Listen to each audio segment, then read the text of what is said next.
You're not antisocial. You don't hate people.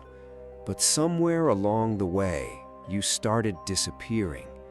Fewer calls, fewer replies, longer stretches of silence that you told yourself were temporary. And what frightens you most isn't the loneliness, it's that part of you doesn't miss it. Think back to the last time someone asked you to hang out.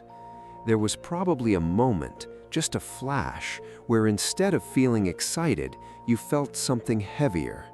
Tired, maybe, or like you'd have to perform, like you'd have to show up as a version of yourself that's easier for everyone else to hold. So you said you were busy. And you weren't lying exactly. You were busy inside. This is one of the quietest patterns in the psychology of high cognition individuals. Researchers call it social energy depletion. But what that clinical phrase doesn't capture is how specific the exhaustion is. It's not people that tire you, it's certain kinds of conversation. The kind that never goes anywhere, the kind that skims the surface like a stone thrown sideways across water, never sinking in. The psychologist Elaine Aron spent decades studying what she called highly sensitive people, a trait found in roughly 20% of the population and correlated strongly with deeper cognitive processing. One of her consistent findings? These individuals don't just hear conversations, they process them in full, subtext, tone, implication, what wasn't said. For most people, small talk is a light snack. For you, it's a full meal you didn't ask for. And here is where the psychology gets interesting. There's a concept in cognitive science called processing depth, the degree to which your brain automatically analyzes incoming information. Shallow processors move through conversations quickly. They're nimble, socially fluid. Deep processors, people like you, run everything through more neural pathways, more analysis, more pattern recognition, more meaning-making. This isn't a flaw, it's closer to running a more complex operating system. But complex systems have one shared cost. They use more power. And when the social world keeps offering you inputs too simple for your system to find traction in, you start to withdraw, not out of arrogance, out of something closer to conservation. Here's what no one told you. Disappearing isn't always dysfunction. Sometimes it is the psyche's way of protecting something it knows is valuable, your inner world. Carl Jung wrote about introversion not as shyness or social fear, but as an orientation toward the interior, a preference for depth over breadth. And the research consistently shows that people who score high in both introversion and openness to experience, one of the big 5 personality traits, tend to find shallow social environments not just unstimulating, but actively draining. Your brain isn't broken, it's selective. There's a difference. The question isn't why you pull away from people. The question is, what kind of connection would actually pull you back? Let's go deeper. Neuroscientist Jadzia Jagielowicz studied brain imaging in people with high sensory processing sensitivity, and what she found was striking. When shown images, even neutral ones, the brains of highly sensitive individuals showed significantly more activation in regions associated with awareness, empathy, and integration. In plain terms, you are processing more of reality than the average brain. And the social world, with its noise, its performance, its smallness, can feel like being handed a microscope and asked to look at billboards. There's a mismatch between the resolution of your perception and the resolution most environments offer. Now layer on something else, rejection sensitivity, a pattern studied extensively by psychologist Geraldine Downey, where the brain becomes hypervigilant to social threat. For someone whose inner world is rich and private, the risk of exposure, of being misread, dismissed, or misunderstood becomes a cost the nervous system is not willing to pay.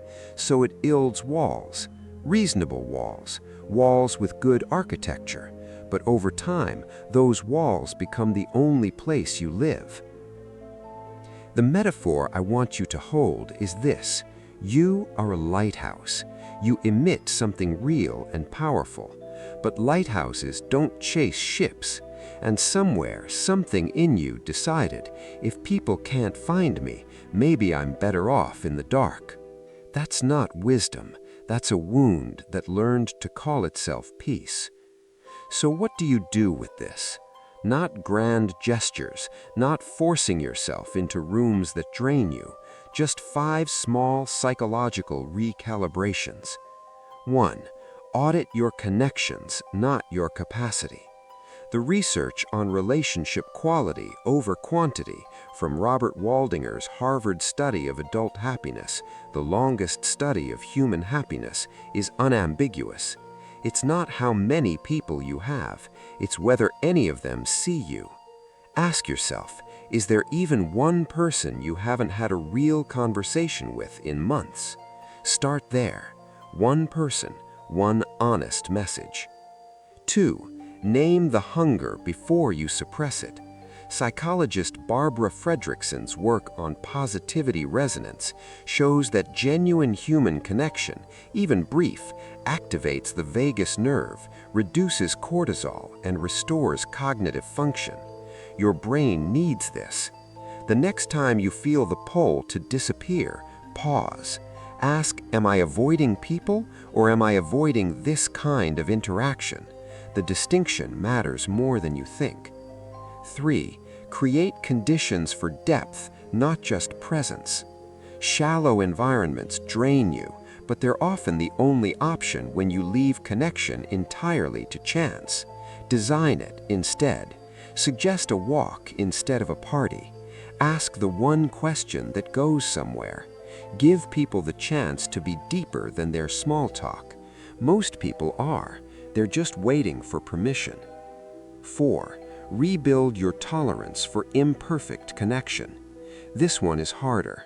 Psychologist John Cacioppo spent his career studying loneliness, and one of his central findings was that chronic isolation increases hypervigilance to social threat, meaning the longer you withdraw, the more threatening connection starts to feel. It becomes self-sealing. The antidote isn't a flood, it's small, repeated exposures to connection that's good enough, not perfect, not profound, but real. 5. Stop waiting to feel ready. The neuroscience of motivation is clear on one thing: action precedes feeling, not the other way around. You will not wake up one day and feel like reaching out. You reach out, and then something in you softens. Here is the single model to carry with you, the lighthouse principle. You were built for depth. You emit something real. But a lighthouse that turns off its light to avoid attracting the wrong ships eventually forgets it was ever meant to shine. Your withdrawal makes sense. Your sensitivity is real. Your need for depth is not a personality flaw. But isolation, dressed up as self-protection, is still isolation. The goal is not to become someone who needs less depth. The goal is to stay visible long enough for the right ships to find you. You haven't disappeared because something is wrong with you. You disappeared because you're running a more intricate inner life than most environments can hold. And for a long time, that felt like the only honest response to a world that kept offering you shallow water. But you were made for the deep end, and so were others. They're out there, quieter than the crowd, richer than they let on, waiting in the same way you are for someone real enough to stay. Don't make them wait forever.